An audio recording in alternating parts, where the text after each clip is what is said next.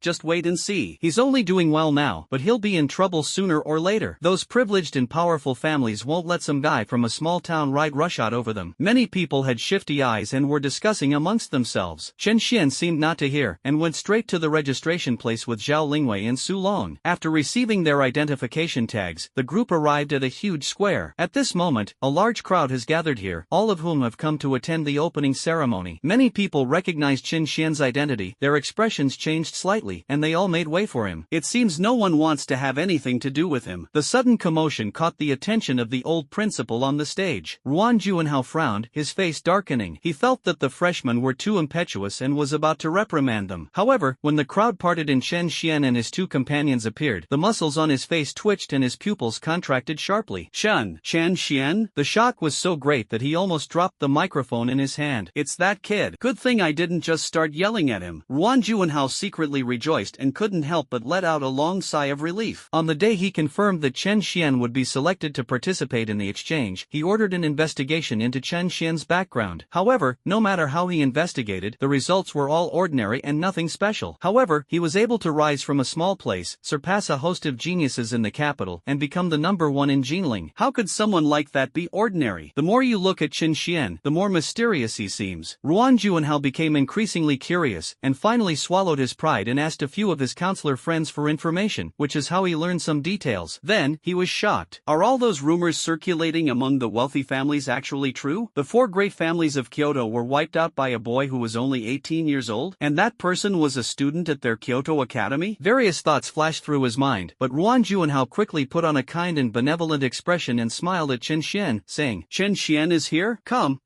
sit in the front, you can see better from here. Upon hearing this, all the freshmen below gasped in shock. No, what did they see? The old principal, who just a moment ago had a stern face and looked rather serious, suddenly became amiable? The crowd was somewhat shocked, but they still instinctively made way for each other. Chen Xian was also a little confused, but he didn't refuse after hearing this. He took Xiao Lingwei and Su Long and sat at the front. This left behind a group of freshmen who were already shocked and terrified. They were a little confused. What exactly was going on with Chen Xian? Why would a genius from a small town in Nanjing be so highly regarded by the principal? Watching helplessly as Chen Xian and his group moved to the front, even surpassing a host of geniuses from Kyoto, the crowd below erupted in uproar. What do you think is Chen Xian's background? Even if a genius from a small, ordinary place is exceptionally talented, surely he doesn't deserve to be treated like this by the old principal? Many renowned geniuses in Kyoto aren't qualified to sit at the very front, so what makes Chen Xian so special? Is there something we don't know? The new students below quickly began to whisper among themselves. Someone seemed to realize something, and quickly snorted coldly, saying disdainfully, who cares what Chen Xian's background is? No matter how high his status is, can it be higher than Qin Tianming's? Upon hearing this, many people nodded in agreement. They clearly agreed with this statement. It's important to know that Qin Tianming is a prodigy and genius of the Qin family in the capital, and the Qin family in the capital is a super clan that is in no way inferior to the Xianyuan family. However, Qin Tianming does not belong to the main branch of the Qin family, he is merely a prodigy from a branch. Of course, even so, Qin Tianming's status still surpasses that of most geniuses in Kyoto. No matter how powerful Chen Xian is, he can't possibly be as good as the other party. At this moment, almost everyone shares this thought. On the high platform, Ruan Juanhao spoke in a deep voice, and only continued after the crowd below had quieted down. From now on, you will all be geniuses of my Kyoto Academy. I think it's time to tell you some secrets. Of course, I know some of you come from wealthy families and may have had prior knowledge of the situation. Sensing the seriousness in Ruan Juanhao's tone, the crowd below quickly became serious as well, quietly waiting for what was to come. Chen Xian's brows furrowed slightly, as if he had vaguely thought of something. At this moment, Ruan Juanhao cleared his throat and said loudly, the place we live in now is actually called the Ancestral Star. But outside of the Ancestral Star, our human race has other places to live. The Ancestral Planet is constantly under attack from powerful beings of all races. Countless enemies covet it. Beyond our Ancestral Planet, our human territory is also facing the covetous eyes of numerous enemies. At this point, his expression turned serious again. He glanced at the young faces below and said in a deep voice, the current situation of the human race is more dangerous than you can imagine. Therefore, in order to resist powerful enemies and defend our homeland, we need to continuously train warriors. And you who are here are the warriors who bear the future of our human race, the hope for humanity's future. These words caused a stir among the many new students below. Many people were hearing for the first time that, besides their ancestral planet, humanity actually had other places to live. Moreover, other habitats are constantly threatened by powerful enemies. Only now did they realize how difficult the human race's situation had become. Chen Xian also frowned slightly. However, he soon noticed that there were actually some people around who did not change much in expression after hearing the principal's words. Clearly, they all knew something beforehand. Principal, does our human race have no strong individuals? Are we just supposed to let those powerful beings from all races run rampant? One of the freshmen couldn't resist raising his hand and asking a question. Ruan Juanhao nodded upon hearing this and said, of course, our human race has strong individuals. Putting aside other factors, just outside our ancestral star, our human race has countless powerful families stationed there. The Xianyuan family, the Qin family, the Xiao family, and so on. Each family has countless powerful individuals. On our ancestral planet, countless top-tier experts guard the area. It is because of them that our human race has been able to continue to this day. You don't need to worry too much. You have plenty of time to grow. Hearing this, the freshmen below, who were still in a state of turmoil, finally managed to calm down. Those who can get into Kyoto's prestigious universities are all geniuses from all over the country. They all possess a certain level of composure and resilience. Ruan Juanhao glanced at the crowd below, nodded slightly, and seemed quite satisfied with their performance. After a moment of silence, he continued, next, I'm going to talk about the second thing at the opening ceremony, the freshman orientation meeting. The freshman exchange meeting is a tradition held by various universities every year. The two universities that are randomly selected will each send student representatives to take a written test. The winning side can secure greater benefits and resources for their university. In addition, the exchange meeting is also related to the university's ranking and reputation, so it can be said to be of great significance. As freshmen, you are also eligible to participate in the university's exchange activities. This time, our Kyoto Academy's opponent is Tenkai Academy. At first, the many new students below were able to barely remain calm. However, when Ruan Juanhao uttered his last sentence, many people's expressions changed, becoming extremely ugly. The scene fell silent instantly. The atmosphere suddenly became somewhat eerie. Chen Xian frowned and exchanged a glance with Zhao Lingwei, both seeing the doubt in each other's eyes. What's wrong? Why did everyone's expression change upon hearing Tianhai Academy? Chen Xian turned his questioning gaze to Su Long. Su Long immediately understood and explained. Brother Chen, to be honest, our Kyoto Academy is known as the top academy. However, in recent years, Tianhai Academy has risen rapidly and is showing signs of surpassing our Kyoto Academy. In recent years, in particular, Tianhai Academy has recruited a lot of geniuses, and even many geniuses from races outside of the ancestral star have joined Tianhai Academy. Among them, there is a race called the Holy Spirit Clan. This race is considered one of the allies of my human race, and the blood of ancient gods flows in their veins. This clan is exceptionally powerful in both strength and talent. I heard that a top genius from the Holy Spirit Clan joined Tianhai Academy this year. Anyone could see that Tianhai Academy had spared no expense in order to win this exchange meeting, demonstrating their determination to succeed. Races and all living beings beyond our ancestral planet? Upon hearing this, Chen Xian frowned slightly, somewhat surprised. Before this, he never expected that this trip to Kyoto Academy would give him the opportunity to meet geniuses from other races. A genius of the Holy Spirit Clan joining the Human Races Academy? That would be worth seeing. Just as Chen Xian was thinking this to himself, on stage, Ruan Juanhao was still recounting the details of the exchange meeting. After he finished speaking, he cleared his throat and quickly said, I personally led the delegation for this exchange meeting between the two schools. Now, I will announce that the chief participant in this exchange meeting is Chen Xian. These words immediately caused the scene, which had barely quieted down, to erupt into noise once again. The scene immediately erupted. Ruan Juanhao's words were like a nuclear bomb, exploding directly in the crowd. The group of freshmen below immediately erupted into chaos. Chen Xian? The principal actually wants to choose him as the chief speaker for this exchange meeting? No, what makes him qualified? No matter how powerful Chen Xian is, at most he's just a prodigy in Jinling City. In the entire Great Xia dynasty, he's nothing but a fart. Any one of the famous geniuses in Kyoto would be more qualified to be the chief than him, right? I really don't know what the principal was thinking. The crowd below was buzzing with discussion, all feeling as if there was something wrong with their ears. In their eyes, Chen Xian was ultimately just a genius from a small place. Even though there are rumors that he killed several geniuses from Kyoto during the college entrance examination in Jinling City, these are just rumors after all. Most people did not witness what happened that day. Naturally, he felt that Chen Xian was no match for the true geniuses of Kyoto. Sure enough, several sharp gazes were soon cast from the crowd. The most famous and talented students among the new students all turned to look at Chen Xian, their expressions filled with hostility and dissatisfaction. Some people even stepped forward and came directly to the front of the crowd, addressing Ruan Juanhao on the stage. Principal Ruan, why was Chen Xian chosen as the chief speaker for this exchange meeting? I'm not satisfied. The top freshman should be the strongest among all the freshmen. I think many people here are more qualified than him. After this person stepped forward, many people's pupils shrank suddenly, and they were secretly surprised. It's Li Mingfei from the Li family in Kyoto. I never expected him to be the first to step forward. If I remember correctly, Li Mingfei had already shown the strength of a peak martial arts master during the Kyoto College entrance examination. Now, 2 months later, he may have already broken through to the grandmaster level. To be a grandmaster upon entering the university is to be considered a top-ranked genius in any year. The noise from the crowd resumed. After Li Mingfei stepped forward, several other freshmen followed suit and spoke up. Principal, I disagree. This exchange meeting between the two schools is, after all, related to the reputation of my Kyoto Academy. I urge the principal to think it over carefully. As one genius after another stepped forward to raise questions, the crowd erupted in excitement. On stage, Ruan Juanhao frowned, feeling somewhat dissatisfied. However, the students were also considering the school's reputation, so even if they questioned his decision, Ruan Juanhao couldn't directly stop them. He took a slight breath, turned to look at Chen Xian below the stage, and said, Chen Xian, it seems like everyone is a bit unhappy about you taking on this chief position. Do you have anything to say about it? Ruan Juanhao also wanted to see how Chen Xian would react in the current situation. Chen Xian smiled faintly, showing no anger. He merely glanced at the few geniuses who had stepped forward and said calmly, If you think you are more suitable than me, you are welcome to give it a try. If you can withstand one move from me, the position of chief will be yours. Chen Xian's tone was very calm. calm. But the confidence and domineering tone in those words stunned everyone. The scene instantly erupted. Everyone looked at Chen Xian with disbelief and gasped. Chen Xian actually said that if anyone could withstand one of his moves, he would voluntarily give up his position as chief. How arrogant and contemptuous must one be to dare to say such a thing? Good lad, you said it yourself. Arrogant? I'd like to see if you, a genius from Jinling City, really have the ability. Take one of your moves? Do you believe I can cripple you in one strike? Those who reacted the most strongly were naturally the geniuses who raised questions. Which one of them doesn't consider themselves the chosen ones of heaven? When have I ever been so humiliated? Li Mingfang was the first to step forward, taking a single step to reach the high platform. He beckoned to Chen Xian and said coldly, Chen Xian, get up here. If I can't kill you in 3 punches, I'm not a Li. The moment he finished speaking, the aura of a late-stage grandmaster erupted from his body without reservation. Behind Li Mingfang, the phantom of a bloodthirsty demonic wolf slowly emerged, carrying a bloodthirsty killing intent. Late-stage grandmaster. Li Mingfei actually broke through to the late stage of grandmaster without anyone noticing? Among this year's freshmen, Li Mingfei, even if he is not number 1, can at least be ranked in the top 5. Many people were secretly surprised. Even the other geniuses looked at Li Mingfei with a clear sense of apprehension. Obviously, no one expected Li Mingfei to improve so quickly. However, Chen Xian's expression remained completely unchanged throughout. Seeing this, Zhao Lingwei and Su Long both shook their heads and couldn't help but pray for Li Mingfei. Why did you have to mess with someone? Provoking Chen Xian is tantamount to courting death. Other freshmen might not know, but they were well aware of just how monstrous Chen Xian's strength was. Seeing that Chen Xian did not react, Li Mingfei on the high platform grew impatient and coldly shouted, What? Didn't you say you'd give up your top spot if anyone could stop you? Why are you afraid to go on stage now? Chen Xian smiled and said casually, You're not worth me coming all the way up here. Li Mingfei frowned, somewhat puzzled. If you don't go on stage, how can you fight? You stand up there. Just as Li Mingfei was filled with doubt, Chen Xian's voice rang out calmly. Then, everyone saw Chen Xian casually flick his fingers. The next second, a burst of fire suddenly erupted in the void and rushed to Li Mingfei's front in the blink of an eye. Li Mingfei's pupils suddenly contracted. It all happened so fast that he was almost caught off guard. Just as he was about to defend himself with all his might, the ball of fire suddenly exploded. The entire platform was instantly engulfed in a sea of fire. The flames exploded directly. The immense impact sent Li Mingfei flying from the platform, crashing heavily to the ground. He suddenly spat out a mouthful of blood. Immediately, his head lolled to the side, and he fainted. Upon seeing this, the scene instantly fell silent. Everyone stared wide-eyed at the scene before them, their mouths agape in disbelief. What did they see? Chen Xian actually defeated Li Mingfei, a late-stage grandmaster, with just one move? At this moment, even those few self-important geniuses couldn't help but gasp, their eyes wide as if they had seen a ghost. Is Chen Xian really just a prodigy born in Jinling City? With a flick of his finger, he could severely injure Li Mingfei, a late-stage grandmaster. What kind of strength does this guy possess? For a moment, everyone was stunned by the strength Chen Xian had displayed, and remained silent for a long time. The geniuses who had initially raised questions all glanced at the seriously injured and unconscious Li Mingfei, then at the calm and composed Chen Xian, and couldn't help but swallow hard. Frankly speaking, when Li Mingfei displayed his late-stage grandmaster strength, none of them were confident that they could defeat him. However, Chen Xian suppressed the opponent with a flick of his finger. At this moment, all the geniuses were completely silenced. Even a fool would know that Chen Xian hadn't used his full strength. If Chen Xian were to go all out, Li Mingfei would probably be burned to ashes. Chen Xian's casual move this time truly shocked all the freshmen. Those unconvinced geniuses quietly retreated back into the crowd, as if nothing had happened. If Li Mingfei hadn't been lying there, many people would have doubted whether the people present had been this harmonious from the very beginning. On stage, Ruan Juanhao was not surprised at all by the strength that Chen Xian displayed. Seeing that Chen Xian easily suppressed all his dissatisfaction, Ruan Juanhao smiled and said loudly, Now, I have chosen Chen Xian to be the chief team member for this exchange meeting. Does anyone still have any objections? Anyone who disagrees is welcome to speak up. Our Kyoto Academy has always been very democratic. Ruan Juanhao's words drew eye rolls from many people in the audience. What else could they possibly object to? Didn't you see that Li Mingfei was instantly killed? Even if they wanted to challenge him, who could guarantee they could withstand Chen Xian's flick of the finger? Ultimately, amidst everyone's silence, Chen Xian was confirmed as the representative of Kyoto Academy for this exchange meeting. Besides him, Ruan Juanhao also announced the names of many other students, designating them as representative participants for the exchange meeting. Every single one of them is a top-ranked genius. Meanwhile, Kyoto Academy was preparing for this exchange meeting. A gigantic flying ship slowly descended above Tianhai Academy. The massive blast wave flattened the grass below. As the airship landed, the hatch opened. A group of dozens of figures emerged from the flying boat. The appearance of this group of people is about 80 to 90% 90% similar to that of humans. The difference is that their eyes are purple, their ears are somewhat pointed, and their skin has a pale blue sheen. The visitor was none other than the genius sent by the Holy Spirit clan to study at Tianhai Academy. Not just one, but dozens. The information received by Kyoto Academy is that Tianhai Academy has recruited a top-tier prodigy from the Holy Spirit clan. However, in reality, Tianhai Academy recruited not just one, but dozens of Holy Spirit clan prodigies. Even before the airship landed, a large number of people had already gathered in the square of Tianhai Academy. They were all sent by Tianhai Academy to welcome the Holy Spirit clan's prodigies. Tang Yuxiang, the principal of Tianhai Academy, stood at the front of the crowd with a bright smile on his face and took the initiative to greet them. Welcome to all the geniuses of the Holy Spirit clan to join our Tianhai Academy. At this moment, all the geniuses of the Holy Spirit clan had disembarked from the flying boat. Upon hearing Tang Yuxiang's words, they all sneered, as if they didn't take the principal of Tianhai Academy seriously at all. Their gazes swept over the students of Tianhai Academy in the room, and they quickly sneered, their eyes full of contempt. Everyone says that Tianhai Academy is the top academy among humans, second only to Kyoto Academy. I thought it was something special, but now it seems it's not so great after all. Yes, there are so many trainees here, but there isn't a single one that I find acceptable. As expected, all the races in the heavens are saying that the geniuses of the human race are getting worse with each generation. I originally thought the rumors were false, but now it seems, haha, I could take care of all these so-called human geniuses here by myself. After their arrival, the group of geniuses from the Holy Spirit clan began to discuss the matter openly, their words filled with contempt. They didn't take the people from Tianhai Academy in the arenas seriously at all. If Tianhai Academy is like this, then Kyoto Academy must not be much better. Choosing to come to the ancestral planet of humanity this time might be a mistake. Consequently, the members of the Holy Spirit clan also lost interest in the Kyoto Academy. Hearing these people's words, many students from Tianhai Academy in the arena trembled with anger and their faces turned ashen. However, they also knew that these geniuses of the Holy Spirit clan were invited by the principal at great cost. Although everyone felt aggrieved and unhappy, they didn't say much. The Holy Spirit clan members have already arrived. The leader had blue hair and was much stronger than the others, exuding an imposing aura. He looked at the principal of Tianhai Academy at the front of the group and said confidently, Principal Tang, don't worry. With our Holy Spirit clan taking action at this exchange meeting, those useless students from Kyoto Academy will be crushed in no time. This person made such a judgment without even meeting anyone from the Kyoto Academy, which shows how confident he is. Tang Yuxiang was actually a little unhappy, but when he thought about how he had spent a lot of money to invite these people, and how after defeating Kyoto Academy, their Tianhai Academy would become the #1 academy in Great Xia, Tang Yuxiang suppressed his displeasure, put on a kind face, and smiled. We naturally have faith in the geniuses of the Holy Spirit clan. The people from Kyoto Academy will arrive here soon. At that time, we will have to rely on you for the exchange meeting. Each time 2 schools are selected for an exchange, one of them will be chosen as the host school. This time, the venue for the exchange meeting was chosen to be Tianhai University. At this moment, a huge arena had been set up in the center of Tianhai Academy Square. Surrounding the arena were magnificent viewing stands. The people from Tianhai Academy were already waiting here. As a flight from Kyoto slowly landed, Ruan Juanhao, along with Chen Xian and a group of geniuses from Kyoto Academy, stepped off. Everyone had a clear goal, to head straight for Tianhai Academy. Su Long and Zhao Lingwei were also in the group. Although both of them were admitted to the university through the college entrance examination in Jinling City, they could be considered geniuses even in the capital. When the school selected representatives to participate in the exchange meeting, Zhao Lingwei and Su Long were naturally included. As the delegation from Kyoto University entered, they found out. Around the arena, the many teachers and students of Tianhai Academy perked up. After seeing clearly who the champion was from Kyoto, they couldn't help but laugh. Who is that chief? He seems a bit unfamiliar. That doesn't make sense. We've all heard of the geniuses in Kyoto, more or less. But who is this top student? I vaguely remember this person. He seems to be from Jinling City, and his name is something like Chen Xian. No way? Someone from Jinling City can be the chief speaker at the exchange meeting? It seems that Kyoto Academy really has no one left. The crowd quickly erupted in an uproar, their disdain evident. As Chen Xian and the others continued to enter, the noise in the square grew louder and louder. Various kinds of mocking laughter and sneers rose and fell. Listening to the discussions among the people from Tianhai Academy around him. Among the students in the group, many representatives from Kyoto Academy secretly shook their heads, unable to suppress their laughter. These people from Tianhai Academy have no idea just how terrifying the seemingly useless geniuses of Jinling City they speak of are. I wonder if these people will still be able to laugh when Chen Xian reveals his true strength. Everyone says that Tianhai Academy has become increasingly arrogant in recent years, and seeing it today, it's really true. We've only just arrived, and they're already starting to criticize us. I wonder if they'll be utterly shocked when they witness Brother Chen's power." Su Long sneered, already waiting to see the people from Tianhai Academy get their comeuppance. Zhao Lingwei glanced at Chen Xian and said with a half-smile, "Chen Xian, it seems like they all think you're not qualified to be the top student." Chen Xian laughed, completely ignoring the mocking voices around him, and said calmly, "A bunch of frogs in a well, we'll just crush them later. Why bother proving anything to them?" Chen Xian was originally from Kyoto Academy, so naturally he wouldn't have any good feelings towards Tianhai Academy. Moreover, since the other party had recruited geniuses from all races to join them, Chen Xian was even less likely to give them a friendly look. Although the holy spirits are outwardly allies with the humans, but everyone knows that the so-called allies are nothing but a joke. The powerful members of the Holy Spirit clan have secretly harmed the human race quite a bit. In order to suppress Kyoto Academy, Tianhai Academy did not hesitate to involve the Holy Spirit clan, which truly violated Chen Xian's taboo. Sensing the coldness in Chen Xian's words, both Su Long and Zhao Lingwei felt a chill run down their spines. They looked around at the Tianhai Academy geniuses who were still shouting and couldn't help but feel a little sorry for them. Chen Xian seemed genuinely angry. As the students from Kyoto Academy entered the venue, the jeers and boos from the audience continued and seemed to be escalating. By this point, Ruan Juanhao was already somewhat dissatisfied. Throughout the entire ordeal, no high-ranking officials from Tianhai Academy came out to stop it. It's easy to guess that this was all at the behest of Principal Tang. The exchange meeting hadn't even started yet, and Tianhai University had already made such an unsightly scene. It was rather despicable. But this place is ultimately the home ground of Tianhai Academy. Even if Ruan Juanhao was dissatisfied, he couldn't say anything. We can't expect a school principal to argue with those noisy students, can we? However, it's not appropriate for him, as the principal, to show his face. Chen Xian, however, would not have such concerns. He was also getting annoyed by the noise, and his expression instantly turned cold. He took a step forward, and a powerful aura suddenly erupted around him. With a loud boom, a scorching wave of air suddenly swept outwards from him. Chen Xian coldly uttered those two words. In an instant, all the students from Tianhai Academy who were still shouting in the stands felt as if a thunderclap had exploded in their ears. Their ears seemed to have gone deaf in an instant. Apart from the loud trembling sound, nothing else could be heard. The scene fell silent instantly. Everyone stared wide-eyed, covered their ears, and wore expressions of extreme pain. Countless gazes turned towards Chen Xian, their expressions filled with horror. 2 words were enough to subdue the entire audience. What kind of power is that? In Tianhai Academy, apart from a few of the strongest geniuses, everyone else was able to remain calm. The other people didn't look too good. Even so, all the geniuses frowned and looked at Chen Xian with somewhat cold eyes. Chen Xian's attempt to demonstrate his strength by defeating Tianhai Academy is suicidal. There might be some fun to do later. In the direction where the Holy Spirit clan members were, a genius looked at Chen Xian with a playful expression, as if he were sizing out prey. They also thought that this exchange meeting would be meaningless, but now it seems there might be some unexpected surprises. Noticing the gazes of the Holy Spirit clan geniuses, the students of Tianhai Academy all sneered. No matter how powerful Chen Xian is, he's been targeted by the Holy Spirit clan and is definitely going to be in trouble soon. On the central high platform, Tang Yuxiang, the principal of Tianhai Academy, also narrowed his eyes slightly and looked at Chen Xian meaningfully. However, he quickly revealed a faint smile and said loudly, "Principal Ruan, I never expected that our two institutions would be facing off at this exchange conference. When the students compete later, I hope Principal Ruan will go easy on them." Ruan Juanhao lightly touched the ground with his feet and floated directly to the high platform, landing slowly. Looking at Tang Yuxiang's hypocritical face, he snorted and said indifferently, "Principal Tang, you're too kind. I'm sure the competition between the students later will be very exciting." "Yes, it's going to be very exciting." Tang Yuxiang sneered inwardly and announced directly, "Now that both sides' representatives are in place, there's no need for further words. Let's begin." As he spoke, his figure vanished, and when he reappeared, he had already returned to the Tianhai Academy camp. Ruan Juanhao also gracefully descended and returned to the ground. He glanced at the group of people from Kyoto Academy, thought for a moment, and then asked Chen Xian directly, "Chen Xian, what are your thoughts on the upcoming competition? Do you want to arrange the order of performances?" "No need, I'm fine on my own." Chen Xian spoke calmly. The moment the words fell, his tall figure rose from the ground and landed directly on the central platform. Seeing his confidence as he flew directly onto the arena, the students of Tianhai Academy were in an uproar. This kid is really arrogant beyond belief. Does he really think he's invincible? Beside Tang Yuxiang, a genius sneered, "Principal, I'll have a go at him." After saying that, the genius also rose into the air and leaped onto the arena in the blink of an eye. This person is a local genius in Tianhai, and has absolute confidence in his own strength. At the mid-stage of Grandmaster age, not yet 20, he certainly had reason to be confident. With such strength, even in in Kyoto Academy, you wouldn't find a single genius who could defeat him. Chen Xian, right? Now kneel down and, on behalf of your Kyoto Academy, admit defeat and acknowledge that you are inferior to Tianhai Academy. Perhaps I could consider going easy on you. What do you say? That genius was arrogant and didn't take Chen Xian seriously at all, even though he had just witnessed Chen Xian's powerful methods. In the end, he's just a genius from a small town. How strong can he really be? Hearing his genius's domineering words, Tang Yuxiang nodded in satisfaction. However, at this moment, a genius beside him had a strange look in his eyes, as if he had thought of something, and cold sweat was seeping from his forehead. Wei Ming, what happened? Tang Yuxiang noticed his unusual behavior and frowned as he asked. The genius named Wei Ming trembled upon hearing this, and said in a shaking voice, "Principal, I know who Chen Xian is. He's the one who wiped out the 4 great families in Kyoto not long ago." Wei Ming is actually a genius from Kyoto, and he also has the backing of a powerful family, so he has some knowledge of certain secrets. He didn't take the name Chen Xian seriously when he first heard it, but when Chen Xian leaped onto the high platform and clearly saw the other's face, Wei Ming finally realized who Chen Xian really was. Isn't this guy the ruthless killer who recently turned Kyoto upside down? Upon hearing this, Tang Yuxiang's smile froze, and he was instantly dumbfounded. This Chen Xian is the culprit who recently wiped out the 4 major families of Kyoto? Upon hearing this news, Tang Yuxiang was quite agitated. Even though he wasn't in Kyoto, he had still heard about the major events that had occurred there. Unexpectedly, the mysterious person who destroyed the 4 great families was actually Chen Xian, the top student of the Kyoto Academy, who came from Jinling City. Thinking about this, Tang Yuxiang felt a little regretful. If they had known that Kyoto Academy had recruited such a monstrous killer, Tianhai Academy should have kept a low profile. Kid, think it through. I'm only giving you this one chance. If I go all out, you'll probably spend the rest of your life bedridden on the central arena. The genius from Tianhai Academy wanted to continue making threats and embarrass Chen Xian. Upon hearing this, Tang Yuxiang's expression immediately changed, and he said in a deep voice, "Sun Ming, shut up. What is the purpose of this exchange meeting? It is harmony and friendship. How dare you disrespect the students of Kyoto Academy? Do you think you're disregarding the principles of Tenkai Academy?" His shout startled Sun Ming on the stage. Sun Ming stared wide-eyed, turned around and looked at his principal in disbelief, somewhat questioning the meaning of life. "No, wasn't this the kind of talk I gave you, principal? What's going on now?" Sun Ming even wondered if there was something wrong with his ears. Not only Sun Ming, but everyone from Tianhai Academy in the room stared wide-eyed, some in disbelief. Has the principal been possessed? He just said that he wanted to be harmonious and friendly with the people at Kyoto University? Seeing Sun Ming looking somewhat dazed on the stage, Tang Yuxiang put on a stern face and said in a deep voice, "Didn't you hear what I said? Hurry up and apologize to classmate Chen Xian. What kind of nonsense were you just saying? Kyoto Academy is the real #1 academy, much better than our Tianhai Academy. If you dare to spout nonsense again and damage the friendship between our 2 institutions, I'll expel you on the spot." Tang Yuxiang's words were resolute and righteous, but everyone was stunned when they heard this. Even within the Kyoto Academy camp, many people displayed incredibly strange expressions. When your students were mocking and criticizing Kyoto University, why didn't you say anything? Why are they suddenly being portrayed as righteous and noble? Anyone who didn't know better would really think Tang Yuxiang was some kind of upright gentleman. Ruan Juanhao couldn't help but laugh, shaking his head with a chuckle. He probably knows what happened. It's certain that Tang Yuxiang found out Chen Xian's identity and what he had done in Kyoto, which is why he chickened out. A ruthless individual who single-handedly annihilated 4 major families. No one at Tianhai Academy would dare to provoke such a person unless they were completely foolish. Principal, what's wrong with you? On the stage, Sun Ming's lips twitched. He was still somewhat unable to react. The principal's change was so drastic and sudden that he was caught completely off guard. Seeing this, Tang Yuxiang cursed inwardly, deciding to ignore him altogether. He turned directly to Chen Xian, adopting a more respectful tone, and said, Chen Xian, on behalf of the students of our school, I apologize to you. Sun Ming isn't very bright. I hope Chen Xian will be magnanimous and not take it to heart." These words caused an uproar among everyone from Tianhai Academy, all around the arena. Their principal, Tang Yuxiang, actually took the initiative to apologize to a student named Chen Xian. Countless people stared wide-eyed, their expressions as if they had seen a ghost. Chen Xian couldn't help but laugh upon hearing this. He first glanced at Tang Yuxiang with a playful look, then looked at Sun Ming, who had just been spouting nonsense at him, and said calmly, "He just made me kneel down and surrender. I really want to see where he gets his confidence from." Chen Xian's expression was indifferent, revealing neither joy nor anger. The moment he finished speaking, he raised his arm and flicked his finger into the empty space in front of him. A blazing flame instantly spread out, burning the sky around the arena. Endless flames spread in all directions, as if to devour everything. That terrifying power, a terrifying method that seemed capable of burning the heavens, instantly startled everyone present. unpleasant. Can a flick of the finger burn the heavens to ashes? What a horrifying method this is. In an instant, countless geniuses from Tianhai Academy gaped open, their eyes flashing with immense terror. I was filled with horror. The immense fear caused their bodies to tremble uncontrollably. Even Tang Yuxiang, the principal of Tianhai Academy, had his pupils shrink and his face turn slightly pale. This terrifying prodigy who can burn the heavens with a mere wave of his hand is actually just a student? Moreover, he is a student at Kyoto University? Then why are they even competing for first place at Tianhai Academy? Aren't they just asking for a beating? At this moment, Tang Yuxiang couldn't help but feel a strong sense of envy, jealousy, and hatred. Why would such a genius go to a prestigious university in Kyoto? The Kyoto Academy camp is located there. Ruan Juanhao was also a bit dumbfounded. Although he knew Qin Xian was very powerful, he had also seen Qin Xian in action. But this was the first time I had ever felt so clearly that this freshman from my own academy was so incredibly powerful. Even he felt immense pressure when facing the towering flames. However, his pressure soon turned into pride and relief. Fortunately, Qin Xian was a student at their Kyoto Academy. Ruan Juanhao glanced in Tang Yuxiang's direction, noticed the change in the other's expression, and smiled smugly. Isn't your Tianhai Academy very arrogant? Don't you consider yourself number one? Now, let's see if you still dare to keep shouting. The entire scene was deathly silent. The students of Tianhai Academy were too scared to even breathe, stunned by the incredible strength Qin Xian had displayed. Seeing this, everyone at Kyoto Academy chuckled to themselves. It was pretty much as they expected. Once Qin Xian made a move, the people from Tianhai Academy dared not utter another word. All his previous pride and arrogance had vanished. On the stage, Sun Ming was so frightened that he wet himself. His legs went weak, and he knelt on the ground, his face ashen and his whole body trembling uncontrollably. On the Holy Spirit Clan's flying ship, the group of Holy Spirit Clan geniuses, however, paid no attention to the situation below, and were still discussing and whispering among themselves. This exchange meeting between the two universities is an opportunity to crush all these so-called geniuses of the human race.